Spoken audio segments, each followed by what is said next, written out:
பண்டிகையை ஒட்டி வேளாங்கண்ணி பேராலயத்தில் நடைபெற்ற சிறப்பு பிரார்த்தனையில் ஆயிரக்கணக்கான கிறிஸ்தவர்கள் பங்கேற்றனர். அங்கு நேற்றிரவு 11:30 மணி முதல் பாஸ்கா திருவிழிப்பு திருப்பலி நடைபெற்றது. அப்போது ஏராளமான கிறிஸ்தவர்கள் மெழுகுவர்த்திகளை ஏந்தி பிரார்த்தனை செய்தனர். தொடர்ந்து இயேசு கிறிஸ்து உயிர்த்தெழுந்ததை குறிக்கும் பாஸ்கா ஒளி ஏற்றப்பட்டது. அதன் பிறகு நள்ளிரவு 12 மணி முதல் அதிகாலை 2 மணி வரை நடைபெற்ற ஈஸ்டர் சிறப்பு வழிபாட்டில் இயேசுவின் உயிர்த்தெழுதல் நிகழ்வு தத்ரூபமாக நடத்தி காட்டப்பட்டது. இதேபோன்று தூத்துக்குடி பனிமய பேராலயத்தில் நள்ளிரவில் நடைபெற்ற சிறப்பு பிரார்த்தனையில் ஆயிரக்கணக்கான கிறிஸ்தவர்கள் கலந்து கொண்டனர். திருப்பூரில் கேத்தரின் ஆலயம், சூசையப்பர் ஆலயம் உள்ளிட்ட தேவாலயங்களில் நடைபெற்ற ஈஸ்டர் சிறப்பு திருப்பலியில் ஏராளமான கிறிஸ்தவர்கள் கலந்து கொண்டனர். சேலம் 4 ரோடு பகுதியில் உள்ள குழந்தை இயேசு பேராலயத்தில் மறைமாவட்ட ஆயர் அருள் செல்வம் ராயப்பன் தலைமையில் ஈஸ்டர் பிரார்த்தனை நடைபெற்றது. இதேபோன்று காரைக்குடி தூய சகாய அன்னை தேவாலயம் உட்பட தமிழகம் முழுவதும் உள்ள தேவாலயங்களில் விடிய விடிய சிறப்பு திருப்பலி நடைபெற்றது.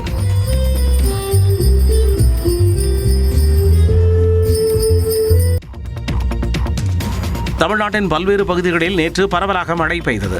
மலைகளின் இளவரசியான கொடைக்கானலில் அப்சர்வேட்டரி, ஏரிச்சாலை, அண்ணா சாலை உள்ளிட்ட இடங்களில் 1 மணி நேரத்திற்கு மேலாக மழை பெய்தது. மேலும் புலிச்சோலை பகுதியில் ராட்சத மரம் முறிந்து விழுந்ததில் வாகனங்கள் நீண்ட தூரம் அணிவகுத்து நின்றன.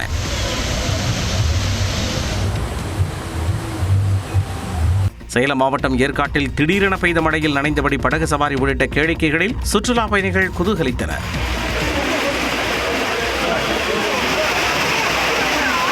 பெரம்பலூர் மாவட்டத்தில் குன்னம், வேப்பூர், லப்பை குடிகாடு, அகரம் சீகூர் உள்ளிட்ட பகுதிகளில் சூறைக்காற்றுடன் மழை கொட்டி தீர்த்தது. ஈஞ்சம்பட்டி பகுதியில் சூறைக்காற்றில் வாழை மரங்கள் சரிந்து விழுந்தன.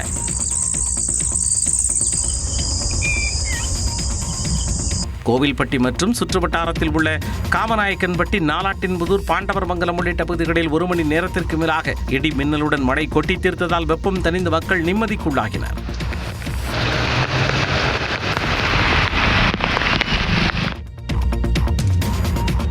கோவை மாவட்டத்தின் மலைப்பகுதிகள் நீலகிரி, ஈரோடு, தேனியில் இன்று மழைக்கு வாய்ப்பு இருப்பதாக வானிலை ஆய்வு மையம் தெரிவித்துள்ளது.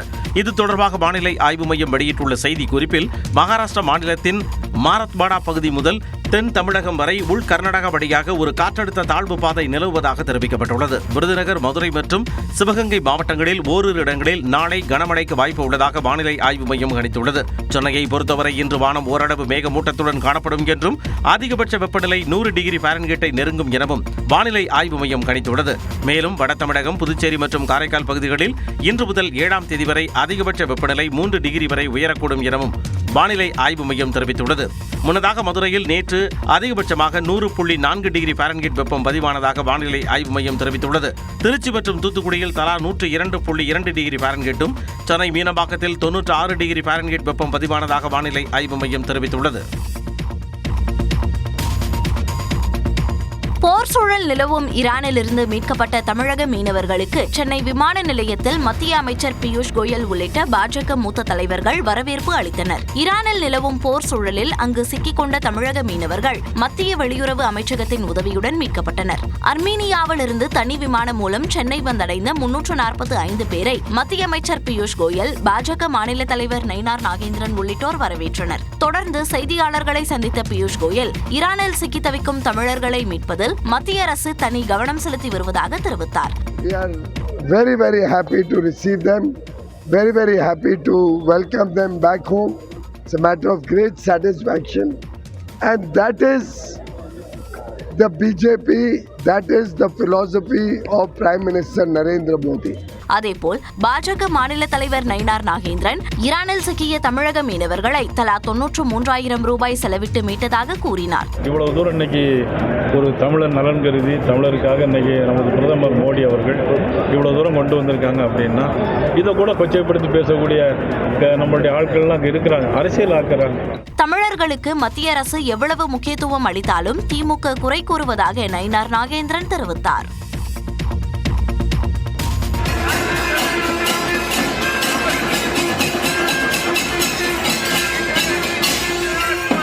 திருப்பரங்குன்றம் முருகன் கோயிலில் பக்தர்களின் அரோகரா முழக்கம் விண்ணை பிளக்க தேரோட்டம் விமர்சையாக நடைபெற்று வருகிறது. அறுபடை வீடுகளில் முதல் படை வீடான திருப்பரங்குன்றம் சுப்பிரமணிய சுவாமி திருக்கோயிலில் பங்குனி திருவிழா கடந்த 23ஆம் தேதி கொடியேற்றத்துடன் தொடங்கியது. விழாவின் 12ஆம் நாளான நேற்று சுப்பிரமணிய சுவாமி தெய்வானை திருக்கல்யாணம் நடைபெற்றது.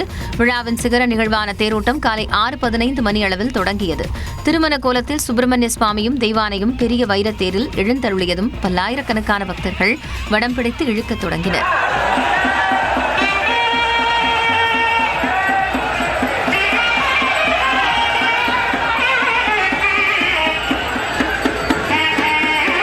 சுப்பிரமணிய சுவாமியும் தெய்வானையும் வெட்டிவேர் மாலையால் அலங்கரிக்கப்பட்டு பக்தர்களுக்கு அருள் பாலித்து வருகின்றனர். திருத்தேர் கிரிவல பாதையை சுற்றி வந்து காலை 11 மணிக்கு மேல் கோயில் நிலையை வந்தடைய உள்ளது.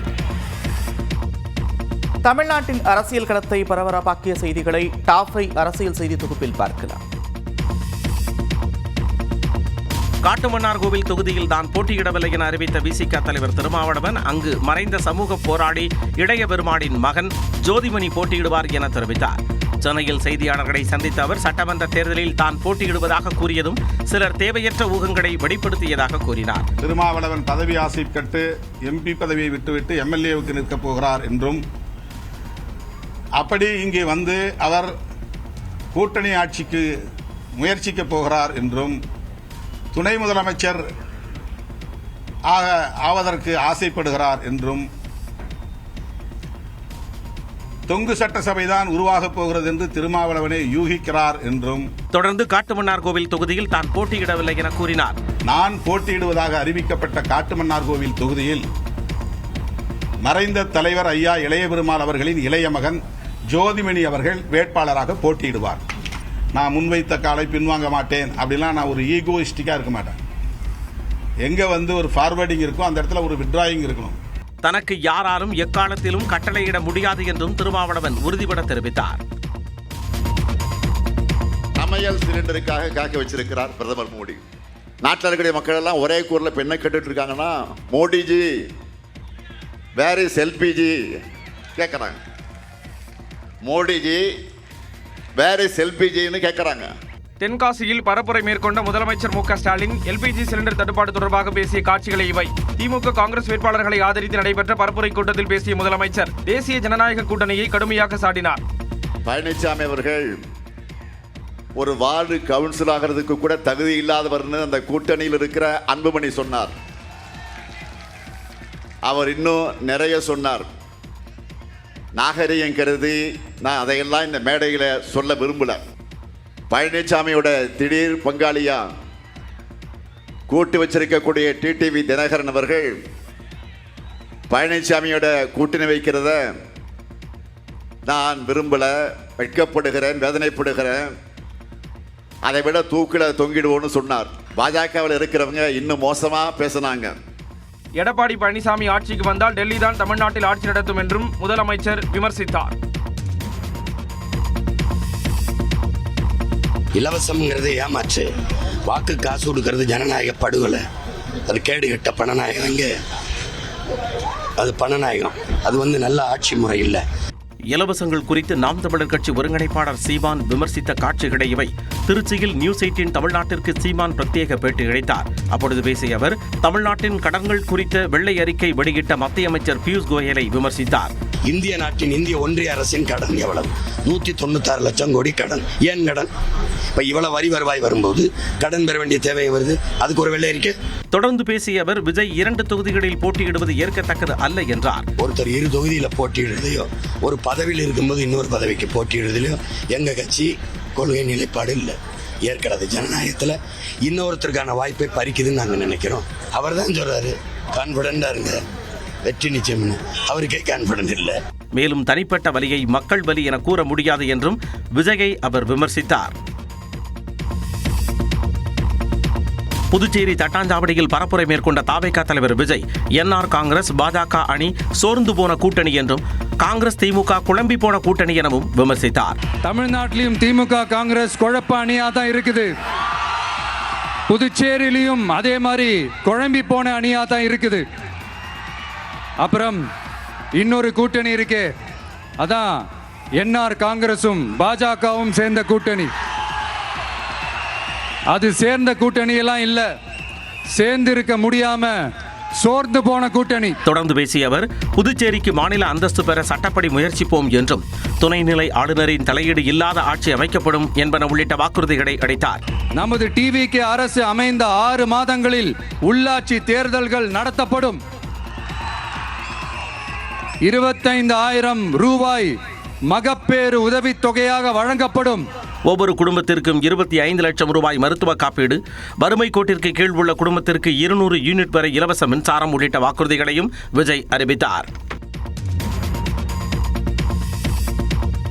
முன்னாள் முதலமைச்சர் கருணாநிதி வீட்டுச் சிறையில் அடைக்கப்பட்டிருந்ததாக கூறிய திமுக துணை பொதுச் செயலாளர் ஆ ராசாவை முதலமைச்சர் தட்டி கேட்பாரா என்று அதிமுக பொதுச் செயலாளர் எடப்பாடி பழனிசாமி கேள்வி எழுப்பியுள்ளார். விழுப்புரம் சட்டமன்ற தொகுதிக்குட்பட்ட வளவனூரில் பரப்புரை மேற்கொண்ட அவர், ஆ ராசா ஆடியோவில் குறிப்பிட்டதைத்தான் தான் பேசியதாகவும் தன் மீது முதலமைச்சர் கோபப்பட வேண்டாம் என்றும் கூறினார். திரு ஸ்டாலின் அவர்களே, திரு ராசா அவர் ஆடியோவில் சொன்ன கருத்து அதை விசாரிக்கப்பட்டு அது உண்மை இருந்தால் அதற்கு யாரெல்லாம் பொறுப்பாளர்களோ அவர் மீது யாராக இருந்தாலும் சட்ட ரீதியாக அதிமுக அரசு நடவடிக்கை எடுக்கப்படும். எங்க மேல எரிஞ்சு விழுது என்ன பிரயோஜனம்? உங்களுடைய மத்திய அமைச்சர் நாடாளுமன்ற உறுப்பினர் திரு ஆ ராசா அவர் வெளியிட்ட ஆடியோ அவரை கண்டிக்க முடியல.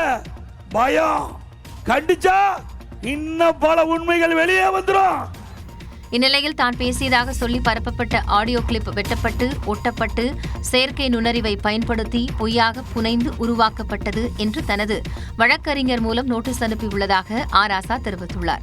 அந்த ஆடியோவின் உண்மைத்தன்மையே கேள்விக்குள்ளாக்கப்பட்டிருக்கும் பட்சத்தில் அதையே அடிப்படையாக வைத்து எடப்பாடி பழனிசாமி கருணாநிதியை பற்றியும் மு.க.ஸ்டாலினை பற்றியும் தேர்தல் நேர அரசியல் ஆதாயத்திற்காக அவதூறாக பேசுவது அரசியல் அநாகரிகமானது என்றும் ஆ ராசா கண்டித்துள்ளார். கேரளாவில் பிரதமர் நரேந்திர மோடி மற்றும் ராகுல் காந்தி பரப்புரை, கர்நாடகாவில் களைகட்டிய கம்பாலா உள்ளிட்ட செய்திகளை டாப் 5 இந்தியா பகுதியில் பார்க்கலாம். கேரளாவில் பாஜக கூட்டணி ஆட்சிக்கு வந்ததும் சபரிமலை கோவிலில் இடதுசாரி கட்சியும் காங்கிரசும் கொள்ளையடித்ததை திருப்பிச் செலுத்த வேண்டும் என்று பிரதமர் நரேந்திர மோடி தெரிவித்துள்ளார். கேரளாவில் சட்டமன்ற தேர்தலை முன்னிட்டு அரசியல் கட்சிகள் தீவிர பரப்புரையில் ஈடுபட்டுள்ளன. ஆலப்புழா, இடுக்கி, எர்ணாகுளம் மாவட்டங்களில் காங்கிரஸ் கூட்டணி வேட்பாளர்களை ஆதரித்து பேசிய ராகுல் காந்தி, பிரதமர் மோடி தனது அனைத்து பரப்புரையிலும் கடவுள், கோயில், மதம் பற்றி பேசி வருவதாக குறிப்பிட்டார். ஆனால் சபரிமலை தங்க திருட்டு புகார் பற்றி இதுவரை பிரதமர் ஒரு வார்த்தை கூட பேசவில்லை என்று விமர்சித்தார். இந்த தேர்தலில் இடதுசாரி கட்சி வெற்றி பெற வேண்டும் என பிரதமர் விரும்புவதாகவும் ராகுல் தெரிவித்தார். The biggest crime has been committed against the Sabarimala temple, against Ayyappa ji. CPM leaders have stolen gold from the temple and replaced it with brass, and the Prime Minister has nothing to say about this. இந்நிலையில் திருவல்லாவில் நடைபெற்ற பரப்புரை கூட்டத்தில் பேசிய பிரதமர் நரேந்திர மோடி, இடதுசாரி ஆட்சியில் சபரிமலை கோவிலில் கொள்ளை நடைபெற்றுள்ளதாகவும் அதன் மூலம் அதிக பயனடைந்தவர்கள் காங்கிரஸ் கூட்டணியைச் சேர்ந்தவர்கள் என்றும் சாடினார். स्वामी अयप्पा और उनके भक्तों के आक्रोश के आगे ये लोग बच नहीं पाएंगे. காங்கிரசும் அதன் கூட்டணி கட்சிகளும் வளைகுடா நாடுகளில் பணிபுரியும் கேரள மக்களை ஆபத்திற்கு உள்ளாக்குவதாகவும் பிரதமர் குற்றம் சாட்டினார்.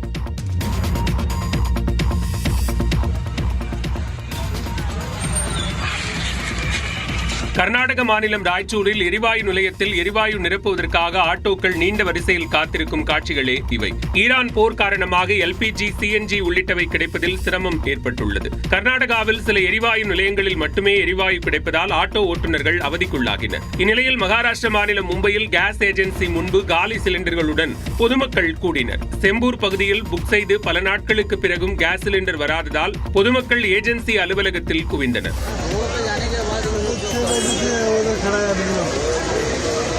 பீகார் மாநிலத்தில் எல்பிஜி தட்டுப்பாடு காரணமாக ஓட்டல்களில் உணவு வகைகள் குறைக்கப்பட்டன. குறிப்பாக பாட்னாவில் சில உணவகங்கள் மூடப்பட்டன. இதனால் உணவு கிடைப்பதில் சிரமம் ஏற்பட்டதாலும் வீட்டில் சமைக்க சிலிண்டர் கிடைக்காததாலும் புலம்பெயர் தொழிலாளர்கள் தங்கள் சொந்த ஊர்களுக்கு திரும்ப ரயில் நிலையத்தில் கூடினர். இதனால் தனப்பூர் ரயில் நிலையத்தில் கூட்டம் அலைமோதியது.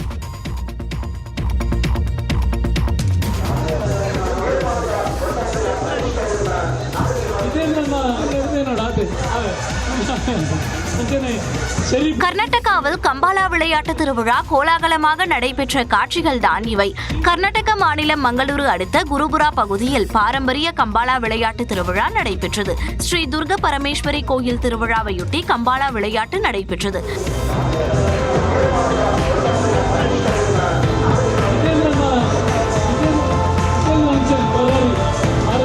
நாட்டு இன எருமைகளுடன் வீரர்கள் சீறி பாய்ந்த நிலையில் விழாவை காண திரளான மக்கள் குவிந்தனர்.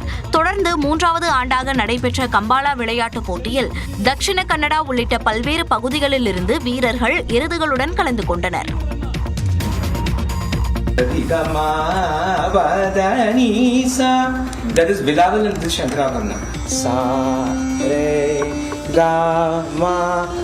Vande Mataram. There has never been a science and technology for music.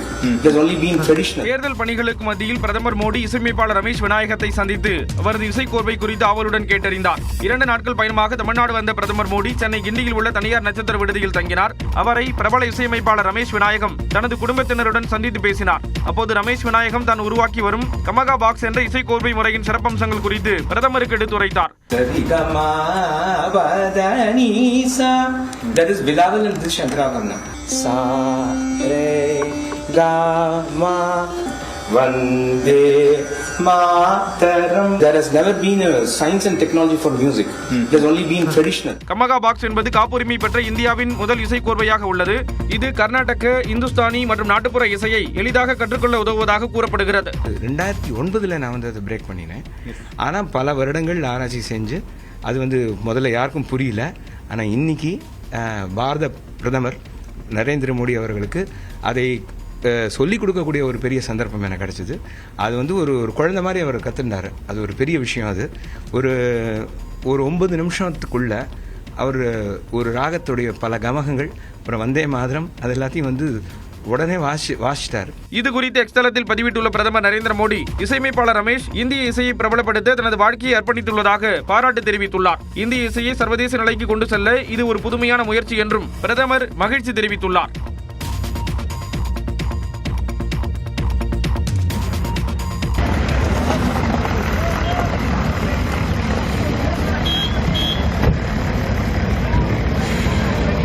காஷ்மீரில் கொட்டும் பனிமழையில் சுற்றுலா பயணிகள் குதூகலித்த காட்சிகள்தான் இவை. யூனியன் பிரதேசமான காஷ்மீரில் சோன்மார்க் பகுதியில் கடந்த சில நாட்களாக கடும் பனிப்பொழிவு நிலவி வருகிறது.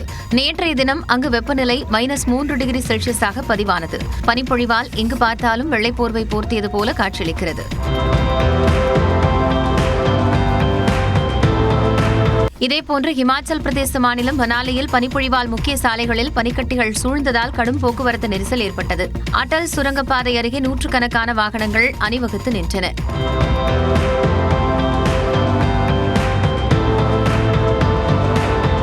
இதையடுத்து சாலையில் படர்ந்த பனிக்கட்டிகளை அகற்றும் பணியில் எல்லைப்புற சாலைகள் பராமரிப்பு அமைப்பினர் ஈடுபட்டனர்.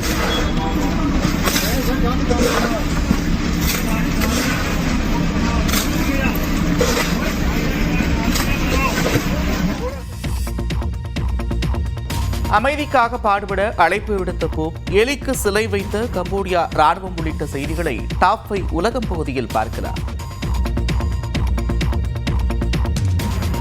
உலகம் முழுவதும் கொழுந்துவிட்டு எரியும் மோதல்களை கண்டு மக்கள் உணர்ச்சியற்று போகாமல் அமைதிக்காக பாடுபட வேண்டும் என்று போப்பாண்டவர் அழைப்பு விடுத்துள்ளார். கிறிஸ்தவர்களின் முக்கிய பண்டிகைகளில் ஒன்றான ஈஸ்டர் பண்டிகை உலகம் முழுவதும் இன்று வழக்கமான உற்சாகத்துடன் கொண்டாடப்படுகிறது. அதன்படி வாடிக்கனில் உள்ள சிறப்புமிக்க புனித பீட்டர்ஸ் பசிலிக்கா தேவாலயத்தில் நடைபெற்ற ஈஸ்டர் பிரார்த்தனையை போப் லியோ வழிநடத்தினார். தொடர்ந்து பேசிய போப் லியோ, போர், அநீதி மற்றும் மக்களையும் நாடுகளையும் தனிமைப்படுத்துதல் ஆகியவற்றின் மூலம் அவநம்பிக்கை, அச்சம் அதிகரித்துள்ளதாக கூறினார். அது மக்களிடையிலான பிணைப்பையும் துண்டித்துள்ளதாகவும் வேதனை தெரிவித்தார். நாம் முடங்கி போக அனுமதிக்க கூடாது என்று கேட்டுக்கொண்ட போப் லியோ அமைதிக்காக பாடுபட வேண்டும் என்று வலியுறுத்தினார்.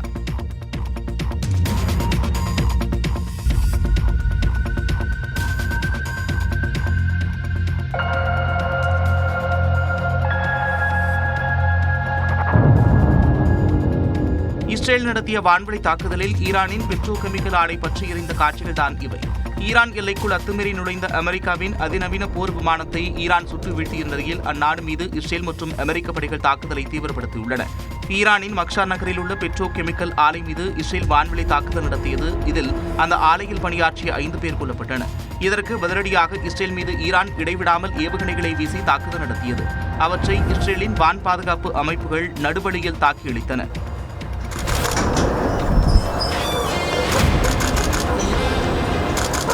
குவைத்தில் உள்ள எண்ணெய் ஆலை மீதும் ஈரான் ட்ரோன் தாக்குதல் நடத்தியது. இதில் அந்த ஆலை பலத்த சேதமடைந்ததாக குவைத் அரசு தெரிவித்துள்ளது. இதற்கிடையே டெஹ்ரான் மீது தாக்குதல் நடத்தப்பட்ட வீடியோ காட்சிகளை தனது சமூக வலைதளத்தில் பகிர்ந்துள்ள ட்ரம்ப் ஈரான் ராணுவத்தின் பெரும்பாலான தலைவர்களை கொன்றுவிட்டதாக தெரிவித்துள்ளார். அதே நேரம் அமெரிக்காவின் அனைத்து விதமான எச்சரிக்கையையும் எதிர்கொள்ள தயாராக இருப்பதாக ஈரான் தெரிவித்துள்ளது. ஈரானால் சுட்டு வீழ்த்தப்பட்ட அமெரிக்காவின் போர் விமானத்தில் இருந்த ஒரு வீரர் மீட்கப்பட்ட நிலையில் மற்றொரு வீரரை தேடும் பணி தீவிரமாக நடைபெற்று வருகிறது.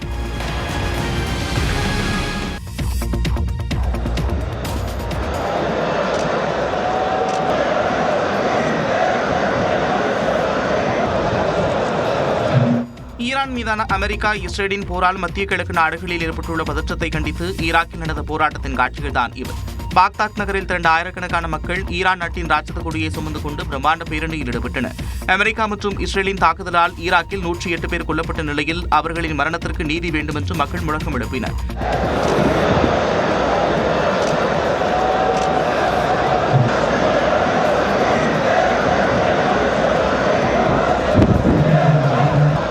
இதற்கிடையே அடுத்த 48 மணி நேரத்திற்குள் ஹர்முஸ் நீரிணையை ஈரான் திறக்க வேண்டும் என அமெரிக்க அதிபர் ட்ரம்ப் கெடு விதித்துள்ளார்.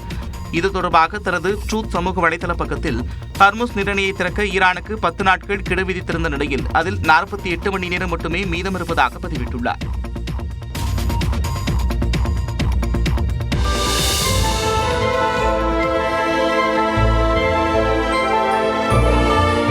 தன் வாழ்நாளில் 100 கன்னிவெடிகளை கண்டறிந்து ராணுவ வீரர்களின் உயிரை காத்த எலிக்கு கம்போடியா ராணுவம் சிலை நிறுவியுள்ளது. கம்போடியாவில் உள்நாட்டுப் போரில் மண்ணில் புதைக்கப்பட்ட கன்னிவெடிகளை கண்டறியும் பணியில் ஆப்பிரிக்காவைச் சேர்ந்த மகாவா என்ற எலி ஈடுபட்டிருந்தது. முழு உடல் பாதுகாப்பு மற்றும் நவீன உபகரணங்கள் கொண்டு கன்னிவெடியை கண்டறிய ஒரு வீரர் 30 மணி நேரம் எடுத்துக் கொள்ளும் நிலையில் இந்த எலி 30 நிமிடங்களில் கன்னிவெடிகளை கண்டறிந்து அசத்தியது. இதனாலேயே உலகெங்கும் மகாவா எலிக்கு தனி ரசிகர் பட்டாளம் உருவானது.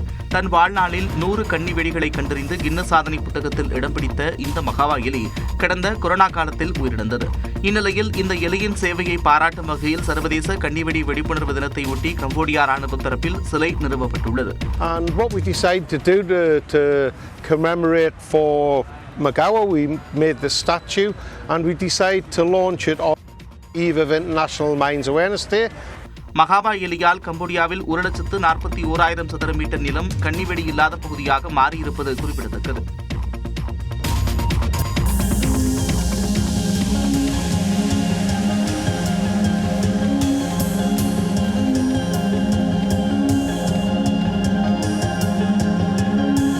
ஆர்டெமிஸ் 2 விண்கலத்தில் நிலவை நோக்கி புறப்பட்ட நாசா வீரர்கள் பூமியை பிரிந்து செல்லும் வேளையில் எடுத்த பிரமிக்க வைக்கும் புகைப்படம் தான் இது.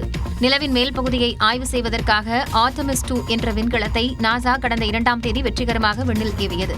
இந்த விண்வெளி பயணத்தில் கனடா நாட்டின் விண்வெளி வீரர் உட்பட 4 வீரர்கள் இடம்பெற்றுள்ளனர். இந்த குழுவினர் ஒரு நாள் முழுவதும் பூமியை சுற்றிவிட்டு நிலவை நோக்கி பயணித்து வருகின்றனர். இதனிடையே நிலவிற்கு செல்லும் விண்வெளி வீரர்கள் பூமியை பிரிந்து செல்லும் வேளையில் அதன் பிரகாசமான நீல அழகை படம் பிடித்துள்ளனர். We took some pictures earlier today, and then after putting them on the computer to look closer, we found a feature. You know, the Grand Canyon of the moon is called Oriental Basin, and we were able to see the entire thing. Stand by. We have, and yes, the Earth is quite small, and the moon is definitely getting bigger. இந்த விண்வெளி குழுவினர் நிலவின் மறுபக்கத்தை மிக நெருக்கமாகவும் நேரடியாகவும் காணும் முதல் மனிதர்கள் என்ற சாதனையை படைக்க உள்ளனர். இனி பல்சுவை செய்திகளை பார்க்கலாம். லவ் இன்சூரன்ஸ் கம்பெனி திரைப்படத்தின் முன்னோட்டம் வெளியானது. விக்னேஸ்வரன் இயக்கத்தில் இந்த திரைப்படம் உருவாகியுள்ளது. பிரதீப் ரங்கநாதன், கீர்த்தி ஷெட்டி, சீமான், எஸ்.ஜே. சூர்யா உள்ளிட்டோர் நடிப்பில் உருவாகியுள்ள இந்த திரைப்படத்தின் முன்னோட்டத்தை படக்குழு வெளியிட்டுள்ளது. இந்த திரைப்படத்திற்கு அனிருத் இசையமைத்துள்ளார். ஏப்ரல் 10ஆம் தேதி இந்த திரைப்படம் திரையரங்குகளில் வெளியாகிறது. விஜய் ஆண்டனி நடிப்பில் உருவாகியுள்ள 100 சாமி திரைப்படத்தின் டீசர் வெளியானது. பிச்சைக்காரன் திரைப்படத்திற்கு பிறகு மீண்டும் இயக்குனர் சசி இயக்கத்தில் விஜய் ஆண்டனி நடித்துள்ள திரைப்படம் 100 சாமி. ஸ்வஸ்திகா, அஜய் திஷன், விஜோ மோல் ஜோஸ், கருணாஸ் உள்ளிட்டோர் இந்த படத்தில் நடித்துள்ளனர். இதன் டீசரை படக்குழு வெளியிட்டுள்ளது. இந்த படத்திற்கு பாலாஜி ஸ்ரீராம் இசையமைத்துள்ளார். மலையாள திரையுலக ஜாம்பவான்கள் மோகன்லால் மற்றும் மம்முட்டி நடிப்பில் உருவாகியுள்ள பேட்ரியாட் திரைப்படத்தின் முன்னோட்டம் வெளியானது. மகேஷ் நாராயணன் இயக்கத்தில் பேட்ரியாட் திரைப்படம் உருவாகியுள்ளது. பகத் பாசில், குஞ்சக போபன், நயன்தாரா உள்ளிட்ட முன்னணி நடிகர்கள் இதில் நடித்துள்ளனர். ரசிகர்கள் மத்தியில் பெரும் எதிர்பார்ப்பை ஏற்படுத்தியுள்ள இந்த திரைப்படத்தின் முன்னோட்டம் வெளியாகியுள்ளது. சுஷின் சாம் இசையமைத்துள்ள இந்த திரைப்படம் உழைப்பாளர் தினத்தை ஒட்டி வெளியாகிறது. IPL கிரிக்கெட் தொடரில் நேற்று 2 ஆட்டங்கள் நடைபெற்ற நிலையில் டெல்லி மற்றும் ராஜஸ்தான் அணிகள் வெற்றி வாகை சூடின. முதலாவதாக டெல்லி அருண்ஜேட்லி மைதானத்தில் நடைபெற்ற 8வது லீக் ஆட்டத்தில் டெல்லி கேபிட்டல்ஸ் மும்பை அணிகள் பலப்பரீட்சை நடத்தின. டாஸ் வென்று முதலில் டெல்லி அணி பந்து வீச்சை தேர்வு செய்தது. அதன்படி முதலில் களமிறங்கிய மும்பை அணி 20 ஓவர்களில் 6 விக்கெட் இழப்பிற்கு 162 ரன்கள் சேர்த்தது. அதிகபட்சமாக கேப்டன் சூரியகுமார் யாதவ் 51 ரன்கள் சேர்த்தார். தொடர்ந்து விளையாடிய டெல்லி அணி 18.1 ஓவரில் 164 ரன்கள் எடுத்து 6 விக்கெட் வித்தியாசத்தில் அசத்தல் வெற்றியை பதிவு செய்தது. டெல்லி அணியில் சமீர் ரிஸ்வி 90 ரன்கள் குவித்து அணியின் வெற்றிக்கு வித்திட்டார். இதேபோல இரவு 7:30 மணிக்கு அகமதாபாத்தில் நடைபெற்ற 9வது லீக் ஆட்டத்தில் குஜராத் மற்றும் ராஜஸ்தான் அணிகள் மோதின. முதலில் பேட்டிங் செய்த ராஜஸ்தான் ராயல்ஸ் அணி தொடக்க வீரர் யசஸ்வி ஜெய்ஸ்வாலின் 55 ரன்கள் மற்றும் துருவ் ஜுரலின் 75 ரன்கள் உதவியுடன் 20 ஓவர்களில் 6 விக்கெட் இழப்பிற்கு 210 ரன்களை குவித்தது. தொடர்ந்து விளையாடிய குஜராத் அணியால் 20 ஓவர்களில் 8 விக்கெட் இழப்பிற்கு 204 ரன்கள் மட்டுமே எடுக்க முடிந்தது. கடைசி ஓவரில் 11 ரன்கள் தேவைப்பட்ட நிலையில் ரஷீத் கான் ஆட்டமிழந்தார். அந்த ஓவரில் குஜராத் அணியால் வெறும் 4 ரன்கள் மட்டுமே எடுக்க முடிந்தது. இதனால் ராஜஸ்தான் ராயல்ஸ் அணி 6 ரன்கள் வித்தியாசத்தில் வெற்றி பெற்றது.